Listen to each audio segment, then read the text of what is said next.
missed out. What's up, y'all? So today is Alexa, what's today's date? It's Monday, February 27th. Okay. February 27th, y'all. Getting ready for this home study.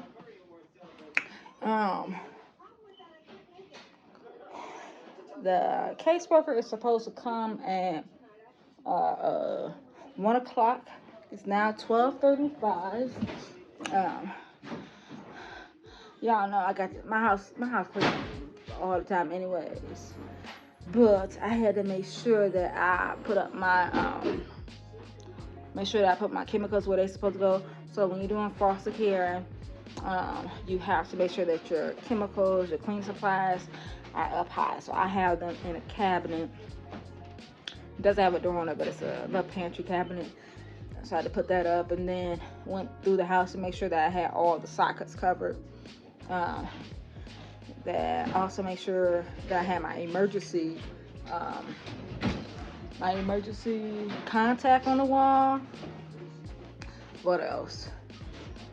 I had to turn down my water heater too, y'all. I had to turn my water heater down. I did that last week, I think it was. Did that last week. Because your temperature has to be at 120 degrees. And this caseworker will be coming with the meat thermometer to check to make sure that it is that it's not too hot. So when I turn it down on low, I could basically put my arm in it. And if you could put your wrist in it without it burning, that means it's warm enough. And it's not too hot. It's warm enough where a child can get in there without burning themselves. Okay. What else? What else you gotta do for the home study? They're gonna make sure that I have car seats, which I have 2 car seats. I am doing ages 0 to 3, so I have a 4-in-1 crib, as y'all probably seen in my previous video, my nursery video.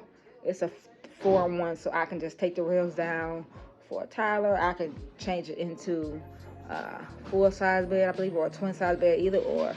But yeah, I got a crib, and you need to have everything. If you're gonna do newborns, you need to have everything. I got Pampers. Y'all know I got all that stuff. You don't have to have those things, but you definitely have to have a crib, and you have to have a car seat for sure. Here in Michigan, I don't know about the other states, but here in Michigan, you have to have that. What else? I believe you're supposed to have a fire escape plan as well. I don't know though, y'all. I don't know. I hope we don't, because I don't have that. I haven't had to do that before, but I think you do. I don't know. We're gonna see though. They're gonna ask a few questions, and I'll let y'all know the questions that they ask after he comes and does the home study. I'm not gonna record a home study. Y'all know that's too much. We're not gonna do that one here. But what I will do is I'll tell y'all everything that happened afterwards. Okay. So I'm gonna get back with y'all. Hey, what's up?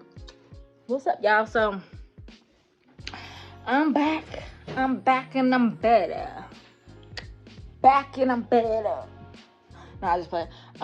Yeah, I'm back, y'all. So got done with the home study, right? Boom, boom. Hit it at the pot. But y'all, I will tell y'all, you need to make sure that you check your fire alarms, check your carbon monoxide detectors, because mine was beeping. And for some reason, I thought that was just the norm, right? I know it, y'all. But I got like 6 fire alarms in my house. I got one in my basement, one in my kitchen, one next to my son's room, then I got one upstairs. So maybe not. I used to have one in my living room too, but I don't have it anymore. You have to have at least one on each floor too. But it was beeping. The fire alarm, which one I don't know, but I had only checked one because when I pressed it, it wasn't coming on. So I changed it. I had many fire alarms too that I had bought at the store that was new. So I changed that one, and then I didn't check the other ones, right? So I got 2 fire alarms and a carbon monoxide detectors too, I believe. But they're hardwired, right? So I thought because they were hardwired that they didn't need to have any batteries in them. The one in the basement was still working, it was still good, but the one upstairs in my room didn't have a battery in there. So when I went upstairs to check that one, I checked all the other ones, I changed the batteries in them, and I'm so thankful, y'all, because I had just ordered Progressive, my insurance companies, for my homeowner's insurance. They sent me 2 batteries, 2 9-volt batteries for my alarm, my fire alarms. So I ended up changing one that was beeping downstairs, but when I got upstairs, right, it was another one beeping. Well, it was another one. The hardwire one wasn't even working. It didn't even have a battery in it. I don't know. Maybe I changed it out. Because sometimes them hardwire ones be tripping. Like, they just go off when they get too hot in the house. So I changed that one out. Another thing was that he checked my water, and he like this intake home study caseworker was thorough, but I love it. I'm never ever mad at somebody that's thoroughly doing their job how they're supposed to. I love it. He was prompt, y'all. He was on time. When I looked outside at 12:59, he was sitting outside already. I don't know whether or not he had walked around the house or what he had did, but he was already sitting outside. So I was like, yeah, I love that. So we went over what I would do. Not what I would do, but what type of child I would be willing to take. Which was a very long and extensive. Y'all already know that I'm only gonna be doing ages 0 to 3. I'm only gonna be doing African American and biracial children. That's my preference.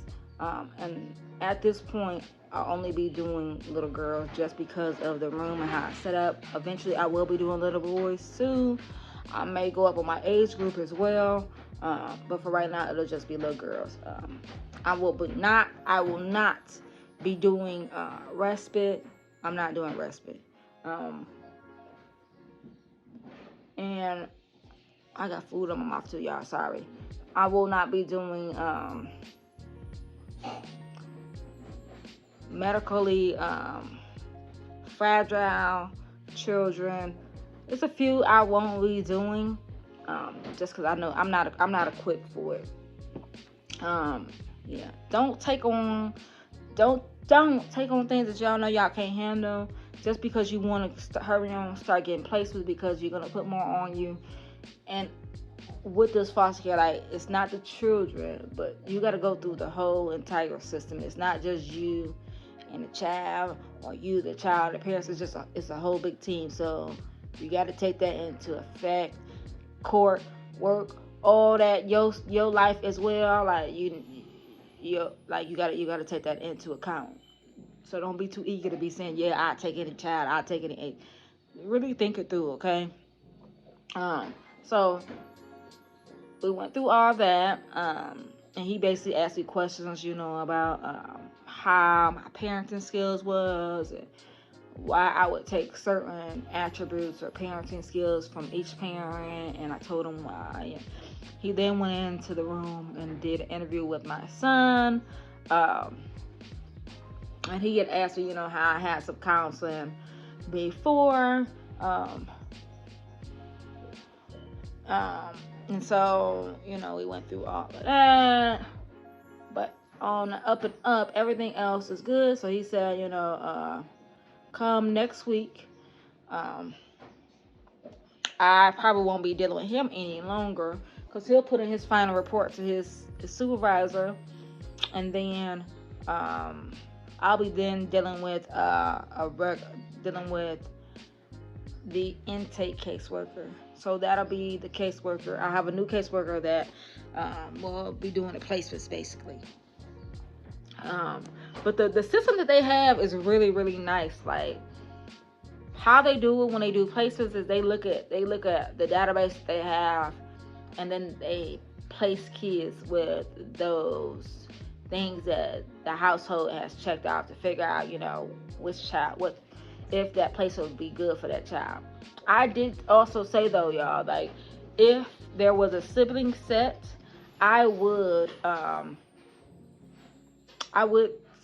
take a sibling set if the room was big enough.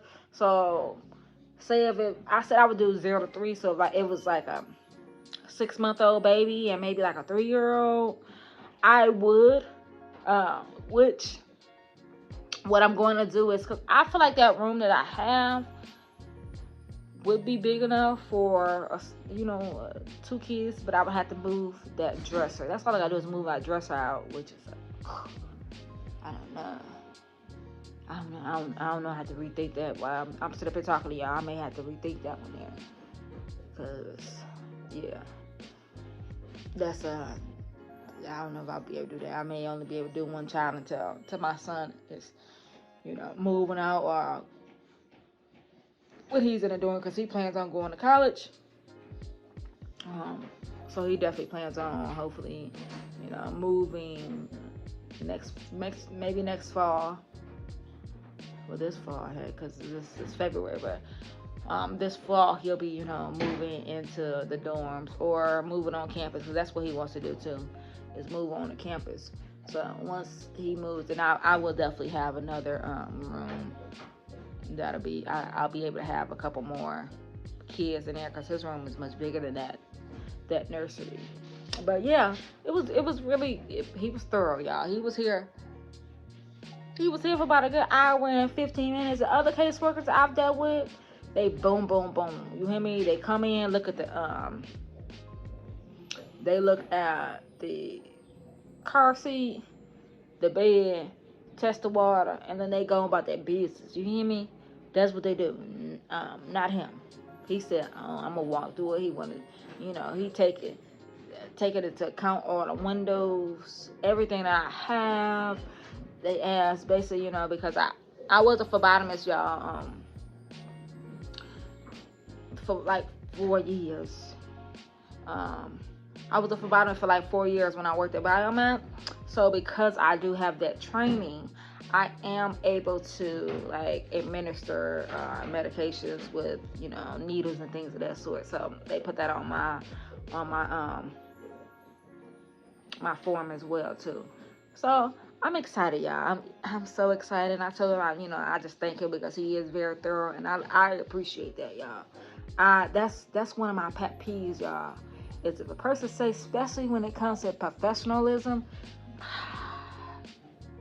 I hate that. Like, I need you to be professional, and I kick my own self in the butt when I'm not. Like, I get it. Sometimes it's hard, when you get that right person and they just press some buttons.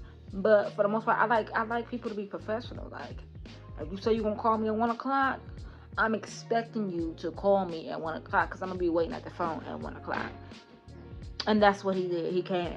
Our stuff was at 1 o'clock, and he was at the door. Already at the door. So I love it. And I told him I appreciate that. I like your thoroughness. I like your professionalism. I do. Yeah, it was good. It was real quick. And then he had someone else that also shadowed him as well. So yeah. Hopefully next week, boom. And I also did I say to y'all I wasn't doing respite? I think I did. I did tell y'all. Yeah, I think I just said that I'm not doing respite. Cause I want to do more long term. I just do.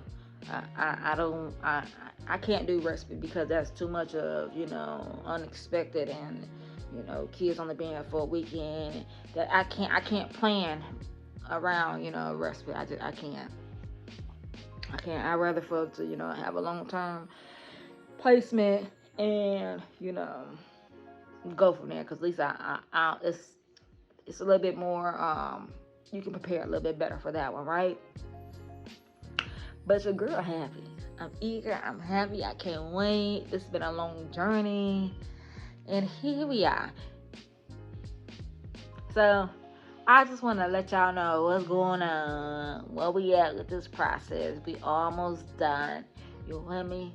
baby, and I'm gonna let y'all know when I get my first call. You hear me?